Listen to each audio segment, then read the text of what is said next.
دو چار پانچ دن آپ غسل نہ کریں، مسواک نہ کریں، آپ کپڑے نہ بدلیں تو طبیعت پہ نا بوجھ بن جاتا ہے. اپنے آپ سے ہی بندے کو تھوڑی سی نا کوفت محسوس ہوتی ہے. اگر 4-5 دن 6 دن اسی طرح گزر جائیں تو پھر انسان محسوس کرتا ہے کہ یار یہ میں کدھر آ گیا ہوں.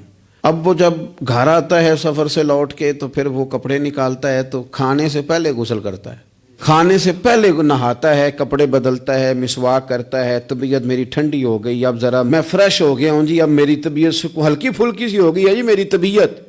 اور میرے بھائی ظاہر پر تھوڑا سا گرد چڑھ جائے تو بندہ اپنے آپ کو فریش محسوس نہیں کرتا. تو اگر دل سارا حسد سے بھر جائے، بغض سے بھر جائے، عداوت سے بھر جائے، لوگوں کے بارے میں برے خیالات سے بھر جائے، کینے سے بھر جائے، تو کب انسان کو سکون آئے گا؟ کوئی بھی نہیں تنگ ہوتا آپ کے حسد سے. اگر کوئی معاذ اللہ کسی سے جل رہا ہے تو کسی کا کچھ بھی نہیں بگاڑ رہا. اگر کسی سے حسد کر رہا ہے تو کیا نقصان کر لیا اس نے کسی کا؟ اپنے آپ کو ہی جلا رہا ہے، اپنے آپ کو ہی تکلیف دے رہا ہے. اسے مل مل کے دھو اپنے دل کو.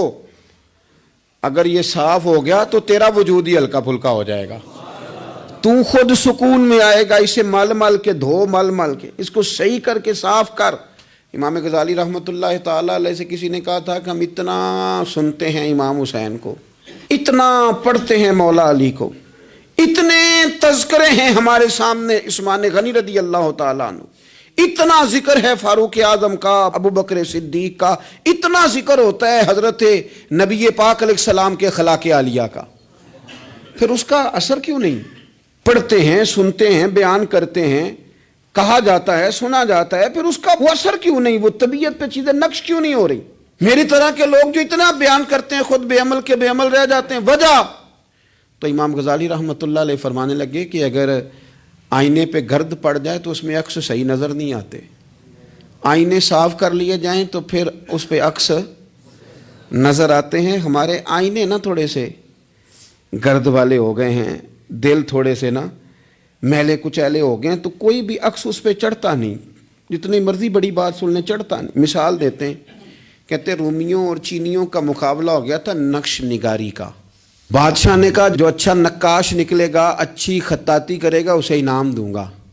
تو رومیوں نے تو بڑے بڑے رنگ منگوائے، تو بڑی بڑی پینسلیں منگوائیں، تو بڑا انہوں نے کام کیا. درمیان میں پردہ تھا، آمنے سامنے دیواروں پہ نقش بنانے تھے. لیکن چینیوں نے کوئی چیز بھی نہیں منگوائی. 1 مہینے 1.5 مہینے کا ٹائم تھا. فارغ ہو کے بادشاہ نے پردہ ہٹایا کہ بیچ کھڑے ہو کے فیصلہ کروں گا کس کے نقش و نگار اچھے ہیں، انعام ملے گا. پردہ ہٹایا تو جیسے نقش رومیوں کی دیوار پہ تھے ویسے ہی چینیوں کی دیوار پہ تھے، ایک نقطے کا بھی فرق نہیں. بادشاہ کہنے لگا کیسے فیصلہ کروں گا، تم نے کیا کیا ہے؟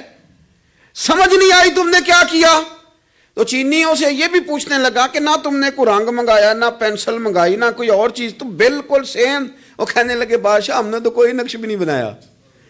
تم نے پھر کیا کیا؟ کہنے لگے ہم نے ذرا مال مال کے دیوار صاف کی ہے، اتنی صاف کی ہے کہ شیشہ بنا دیا. تو اب ان کے نقش ادھر بھی نظر آتے ہیں. تو بس اب بادشاہ خوش ہو گیا. اس نے کہا کوئی بھی نہیں جیتا، کوئی بھی نہیں ہارا، تمہارا انعام برابر کا ہے. تمہیں نقش بنانے کا انعام ملے گا اور تمہیں صفائی کرنے کا انعام ملے گا. امام غزالی کہنے لگے چل تو اس طرح کر، روز تو غسل کرتا ہے، دانت صاف کرتا ہے، بال کٹواتا ہے، ناخن بڑھ جائیں تو کٹواتا ہے، کوئی چیز ذرا تھوڑی بڑھ جائے تو چھوٹی کرتا ہے، تو کوئی لباس پورا نہ ہو تو اس کو سیٹ کرتا ہے. تو اس طرح کر، ظاہر پہ جو اتنی محنت کی ہے ذرا مال مال کے دل دھو.